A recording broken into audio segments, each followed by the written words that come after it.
Indeed, the media did not do their job that we would like them to do, which is to be a distant early warning system for the general public, and to alert people to ominous things that might be happening, even if nobody takes them that seriously. Still, they should be there and doing their job.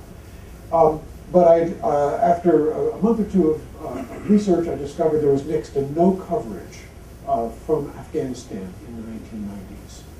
It's one of the biggest omissions imaginable in media coverage, in fact. You have a country there which had gone through war, 25 years of war, at that point 20 years of war, starting with the Russian invasion in 1979 and the resistance to it that went on for a decade. Some of you may have seen the film Charlie Wilson's War. If you haven't, I have to recommend it.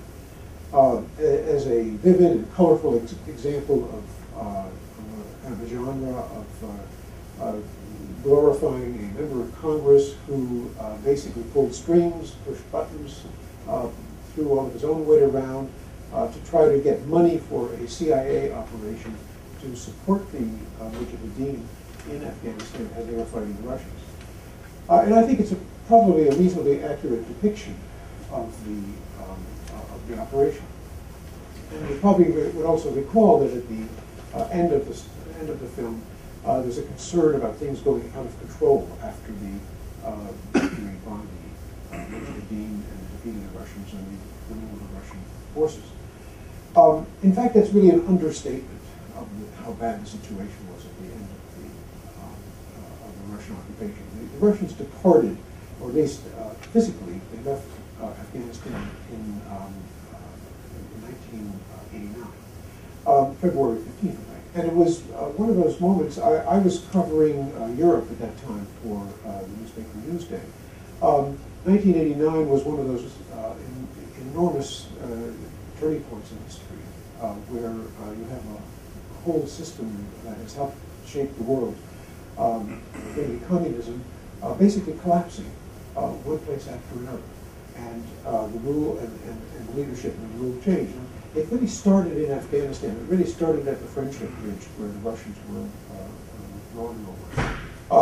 But what was so deceptive about this great moment of victory, and in the film, you see the CIA whooping it up, you see Charlie Wilson taking credit for all these things.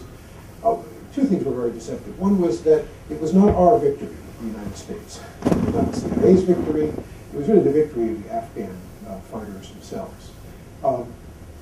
And none of whom were present in that scene of celebration. And in fact, none of whom were consulted really at any point about what would follow in the aftermath. Not only did the United States not talk to them, but it basically turned over the issue of how Afghanistan could be run in the post-Soviet phase to the United Nations. You probably know, I have a feeling that when the United States decides not to take a leading role in a major issue of international importance, but this says this is for the United Nations to handle, what they're basically doing is sloughing it off and telling you it's not considered important. Whether it is important or not, it's just simply a decision made. So that was one of the deceptions of that film, two of the deceptions. First of all, we were celebrating something that was not our victory. Secondly, there were no Afghans present. The third element of deception at that time was that the Russians, although they withdrew their forces from Afghanistan, they did not withdraw their control. Because they left a man in control in Kabul named Naji Bura, former head of intelligence, who was then resupplied by the Russians in an effort, an air resupply that was compared to Northern Europe. It was just simply constant flights and an enormous quantity of weaponry. And so for 3 years, in fact, the Mujahideen tried to capture Kabul. And the paradigm that developed in that period is something that actually helps explain why Afghanistan became a mess throughout the 1990s and why Bin Laden, why the Taliban came to power, and then Bin Laden basically helped take power over the Taliban. What happened was that there was no clear formula for the Mujahideen to actually take power. It's not enough actually to have military power and to be able to take shots and help destroy a city or destroy a military force. You actually have to have a political force that's going to, or a political organization that's going to take, that's going to claim power. And there was a big division over who that should be. Here in the United States, very interestingly enough, the people who seemed to be most concerned about the future of Afghanistan were conservatives. Some of them super conservatives, in fact, what we would call super conservatives. People who were really to the right of the political scale. But they basically felt an obligation to Afghans that we should assist them in this post-Soviet phase. And some of them insisted that the United States appoint a special envoy for dealing with the. They saw a gap in American policy, and they demanded the appointment of a special envoy who would go out and talk to the Mujahideen and help them try to get organized. And out of this appointment, first they named a person who was a junior guy, didn't do a very good job.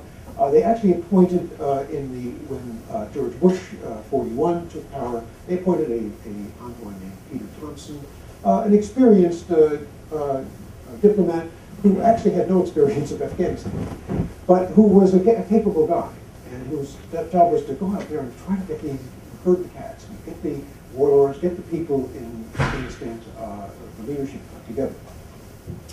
And for a couple of years, what he did was he went out and listened, he went out and heard, he put his ear to the ground, he did his best to assemble, well, at least, first of all, a path to power for a Mujahideen government. And the person he found was the most pro-Western, if you want, the most accessible in the sense of his ideas and his views of the world, was the famous guerrilla leader Ahmed Shah Massoud. And Massoud is really a guerrilla commander. He's not a politician.